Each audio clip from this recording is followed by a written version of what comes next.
دیکھو شب برات کے بارے میں میرے آڈیو بیان بھی موجود ہیں، ویڈیو بیان بھی موجود ہیں۔ چند سال پہلے جب میں ویڈیو بیان نہیں میرے آڈیو آتے تھے، اس میں نے حدیثوں کے نمبر کے ساتھ، پورے ترجموں کے ساتھ، پوری سندوں کے ساتھ شب برات سے متعلق جتنی حدیثیں ہیں 15 شعبان سے متعلق تمام حدیثوں کی سندیں، ان کی سندوں پہ بحث، پورا ایک علمی بیان ہے آڈیو، وہ آج بھی یوٹیوب پہ موجود ہے۔ آپ لکھیں شب برات مفتی طارق مسعود آڈیو بیان یا اولڈ بیان، تو آڈیو بیان آئے گا، پوری سندوں کی، راویوں کی ایک ایک نوک پلک کو اس میں درست کر کے پورا ایک علمی بیان ہے۔ تو شب برات کے بارے میں آپ کا کانسیپٹ 2 اور 2 4 کی طرح کلیئر ہو جائے گا۔ سمجھتے ہو گے نہیں سمجھتے؟ تو اصل تفصیلی بیان تو میرا وہ ہے، کئی سال پہلے ہوا تھا، میرا خیال ہے 2013 یا 12 میں ہوا تھا وہ بیان، آڈیو بیان ہے وہ، تو وہ آپ سن لیں پورے ایک ایک سند حوالوں کے ساتھ، کہ اس میں آپ کو پتہ چلے گا یہ 15 شعبان کی اسلام میں حیثیت کیا ہے۔ اس کا 2 منٹ میں خلاصہ پیش کر دیتا ہوں۔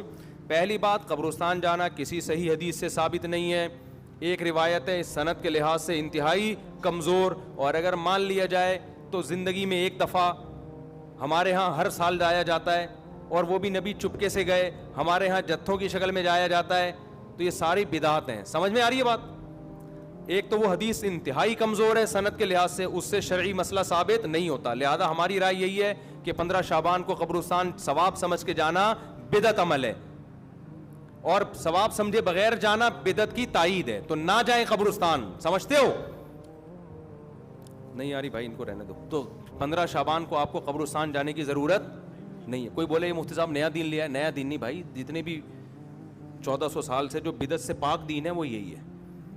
کیوں؟ کوئی صحیح حدیث موجود ہی نہیں ہے، اس میں انتہائی کمزور حدیث ہے، اور زندگی میں ایک بار والی ہے، صحابہ سے وہ بھی ثابت نہیں ہے، اور وہ بھی چپکے سے گئے، آپ جتوں کی شکل میں جا رہے ہو، تو یا تو یہ بدعت ہے یا بدعت کی تائید ہے۔ تو آپ قبرستان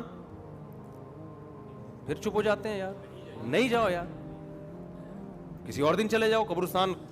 ویسے بھی ان 15 شعبان کو قبرستان میں جو میلے ٹھیلے اور انٹیاں بن سج کے آئی ہوئی ہوتی ہیں نا، مردے فتنوں میں پڑ جاتے ہیں، مردے کہتے ہیں مرے کیوں یار، اتنا اچھا ماحول ہے باہر کا۔ تو آج کل تو انٹیاں ایسے میک اپ کر کے اور دوپٹے، اور پھر بندے بھی تیار ہو کے، ایک انٹرٹینمنٹ ہے وہ قبرستان، وہ قبرستان تھوڑی رہا ہے جو پہلے ہوا کرتے تھے۔ تو آج کل تو ویسے بھی جانا جائز نہیں ہے۔ دوسرا کام، اس رات کو لوگ کہتے ہیں نہاؤ دھو اور تہوار ہے، تو تہوار اسلام میں دن میں ہوتے ہیں، راتوں میں عیسائیوں کے، ہندوؤں کے تہوار ہو سکتے ہیں، مسلمانوں کے تہوار دن کی روشنی میں ہوتے ہیں، رات کے اندھیروں میں بولو نا نہیں ہوتے۔ راتیں عبادت کی ہوتی ہیں، تہوار نہانا دھونا اچھے کپڑے یہ دن کے کام ہیں، تو لہٰذا یہ کوئی بھی نہیں ہے کہ رات نہا دھو کے اور اچھے اچھے کپڑے پہنو، کوئی مستند روایت نہیں ہے اس بارے میں۔ تمیز سے سو جاؤ گھر میں جا کے۔ اور تیسرا کام کیا ہے؟ حلوہ مانڈا، حلوے مانڈے پکاتے ہیں، تو جب تہوار ہی نہیں ہے تو حلوے کس بات کا بھائی؟ حلوے تو عیدوں میں خوشیوں میں ہوتے ہیں نا، تو جب تہوار ہی نہیں ہے، ہمارے تہوار دن میں ہوتے ہیں بھائی، عید الفطر، عید الاضحیٰ، اور جمعے کا بھی دن میں ایک قسم کا تہوار ہے، یہ بھی دن کی روشنی میں، تو آپ نے حلوے مانڈے بھی بولو نا نہیں۔ پھر اس رات کو تقدیر کے فیصلے ہوتے ہیں، قرآن میں صاف طور پر ہے کہ وہ لیلۃ القدر میں ہوتے ہیں، اور ہم نے قرآن بھی کب نازل کیا؟ رمضان میں اور لیلۃ القدر میں، بالکل واضح قرآن کی آیتیں ہیں۔ اس کے مقابلے میں جو 15 شعبان والی حدیثیں ہیں جن میں آتا ہے کہ اس رات فیصلے ہوتے ہیں، وہ قرآن کے مقابلے میں جاندار، سند کے لحاظ سے مضبوط نہیں ہے، ان میں اتنی طاقت نہیں ہے کہ قرآن کی آیت کو آپ اس میں ایڈیشن کر دیں۔ لہذا قرآن سے واضح پتہ چلتا ہے کہ جو فیصلے ہوتے ہیں سال بھر کے وہ شب قدر میں ہوتے ہیں، جو رمضان میں، اور قرآن بھی کب نازل ہوا؟ راجح دلیل کے لحاظ سے راجح بات یہی، اگرچہ بعض علماء نے وہ بھی لکھی، لیکن راجح دلیل کے لحاظ سے یہ بات ہے۔ 3 باتیں ہو گئیں۔ چوتھی بات ہے پٹاخے، شب برات کے پٹاخے، تو بھائی یہ تو پٹاخے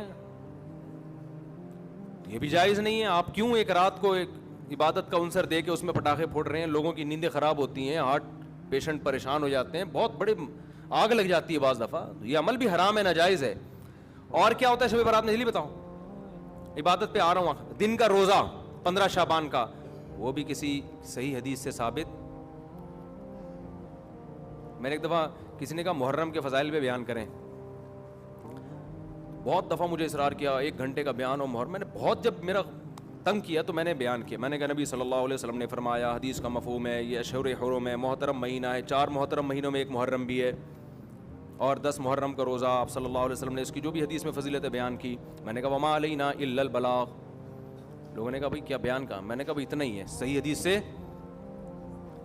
حدیث سے اتنی ہی ثابت ہے. ایک آدھ اور حدیث ہوگی جو اس وقت میرے ذہن میں نہیں.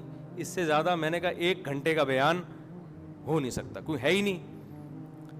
تو آپ کی مرضی کی باتیں ہم نہیں کریں گے, ہم وہ باتیں کریں گے جو اللہ اس کے رسول صلی اللہ علیہ وسلم نے جس طرح بیان کی. خطابت کے جوہر دکھانے کے لیے تو 6 گھنٹے کا بھی بیان ہو سکتا ہے, لیکن اگر آپ نے وہ بات کرنی ہے جو اللہ کے رسول نے بتائی ہے تو جتنی بتائی ہے اتنی ہی آپ کو پارسل کرنی پڑے گی. اپنی طرف سے پارسل کرنے کا ہمارے پاس انتظام, ہم کمپنی ہوتا ہے نا, بعض کمپنی ہے پیک کر کے دے رہی ہوتی ہیں, وہ KFC والوں کو کہتے ہیں وہ جو کمپنی کی پیکنگ ہے وہ ہم آپ کو دیں گے, اپنا شاپر ہمارا الگ تھیلے میں رکھا ہوا ہے, ٹھیک ہے نا, اس کے لیے الگ آرڈر دینا پڑے گا آپ کو. تو اگر اللہ رسول کی بات ہے تو بھائی اتنی ہے. تو اس لیے 15 شعبان کا جو روزہ ہے وہ بھی کسی صحیح حدیث سے ثابت بولو نہیں ہے. اور کیا رہ گیا, جلدی کرو, اب وہ شادی بھی ہونی ہے ان کی, بھائی آئے ہوئے ہیں نا. اور کیا رہ گیا؟ رات کی عبادت کی طرف آتا ہوں میں. اور بھی اور کچھ ہے؟ بس یہی ہے نا. پٹاخہ, قبرستان. پٹاخہ جب بھی بولتا ہوں, میری چھوٹی بچی ہے نا بڑی شرارتی, اس کا پٹاخی کہتا ہوں میں اس کو, ایسے پٹاخے کی طرح نا پھدکتی رہتی ہے ایسے. تو بچے بڑے اٹریکٹیو ہوتے ہیں یار, گھر میں بچے ہوا رکھا کرو, بچے گھر میں رونق ہوتی ہے. تو ایسے وہ اس کے ہوتے ہوئے شب برات کے پٹاخوں کی ضرورت ہی نہیں ہے ہمیں. تو ایسے بچے ہوتے ہیں نا, ایسے کھیل رہے ہوتے ہیں کلابازیاں, چھوٹے 2-2.5 سال کے بچے. ہم تو بچوں کو دیکھ کے دل چاہتا ہی نہیں کہ یہ بڑے ہوں, چھوٹے زیادہ اچھے ہوتے ہیں. تو پٹاخہ یہ ناجائز ہے. حلوے مانڈے, میٹھا ویسے ہی اسلام میں کم ہے یار, تم میٹھے پھوڑ کے اپنے آپ کو. اور تیسرا کیا ہے, میٹھا کم کیسے؟ لوگ حدیث پہ کے لحاظ سے اشکال کریں گے, پھر کسی وقت اس کا جواب دوں گا. تیسرا ہے نہانا دھونا, صاف کپڑے پہننا. اچھے کپڑے تو ویسے ہی صاف پہننے چاہیے ہر وقت, لیکن اسپیشلی اس رات میں کوئی فضیلت نہیں ہے. چوتھا 15 شعبان کا روزہ, اور اس رات کو تقدیر کے فیصلے وغیرہ یہ سب چیزیں ثابت نہیں ہیں. ہاں اب یہ عبادت ہے یا نہیں ہے, تو جمہور کے نزدیک اس میں عبادت کی فضیلت ہے, لیکن بعض محققین اس فضیلت کے بھی قائل نہیں ہیں. تو اختلافی مسئلہ ہے, اجماعی مسئلہ نہیں ہے اس رات کی عبادت کی فضیلت. لیکن بہرحال جمہور چونکہ قائل ہیں. اس کے دلائل کیا میں پہلے بتا چکا ہوں کہ میں پورا آڈیو کلپ ایک ریکارڈ کروا چکا ہوں حدیثوں کے ریفرنسز کے ساتھ, راویوں کی سندوں اور بحثوں کے ساتھ. تو بہت ساری حدیثیں, اگرچہ کوئی بھی حدیث صحیح نہیں ہے اس کے فضیلت کے بارے میں, لیکن تعدد طرق کی وجہ سے بہت سے علماء کے نزدیک درجہ حسن کو پہنچی ہوئی ہیں. تو لہذا کرنے کا کام یہ ہے کہ اگر کوئی کرنا چاہے تو بھائی عبادت کرے. تو اللہ سے امید ہے کہ اس کو اس رات میں عبادت کا ثواب دوسری راتوں کی نسبت زیادہ ملے گا. بعض حضرات اس کے قائل نہیں ہیں. ہاں اب عبادت کا کوئی خاص طریقہ منقول نہیں ہے کہ یہ پہلی رکعت میں یہ اتنی دفعہ پڑھو, دوسری رکعت میں اتنی دفعہ پڑھو. اور نفلی عبادت شریعت ترغیب دیتی ہے گھر میں کرنے کی. افضل کیا ہے کہ گھر میں عبادت کی جائے. اب اگر آپ سمجھتے ہیں گھر میں دل نہیں لگے گا تو پھر مسجد میں آ جائیں, لیکن اجتماعی سطح پہ مسجد میں جماعتوں کی نمازیں قائم کرنا, اجتماعی قرآن خوانیاں کرنا, یہ تمام اعمال بدعت ہیں. تو اگر آپ نے عبادت کرنی ہے تو چلو کسی بہانے عبادت کر لو, تو اس میں یہ ہے کہ انفرادی کرنی ہے, بہتر ہے گھر میں کی جائے, نہیں تو مسجد میں کر لیں آ کے. اور کوئی خاص طریقے کی عبادت نہیں کرنی. تلاوت ہے, دعائیں ہیں, ذکر ہے, نماز ہے, بس جیسے عام طریقے سے پڑھتے ہیں اسی طریقے سے کریں. سمجھ رہے ہو کہ نہیں سمجھ رہے؟ تو یہ ہے خلاصہ, خلاصے کے خلاصے کے خلاصے کے خلاصے کا خلاصہ.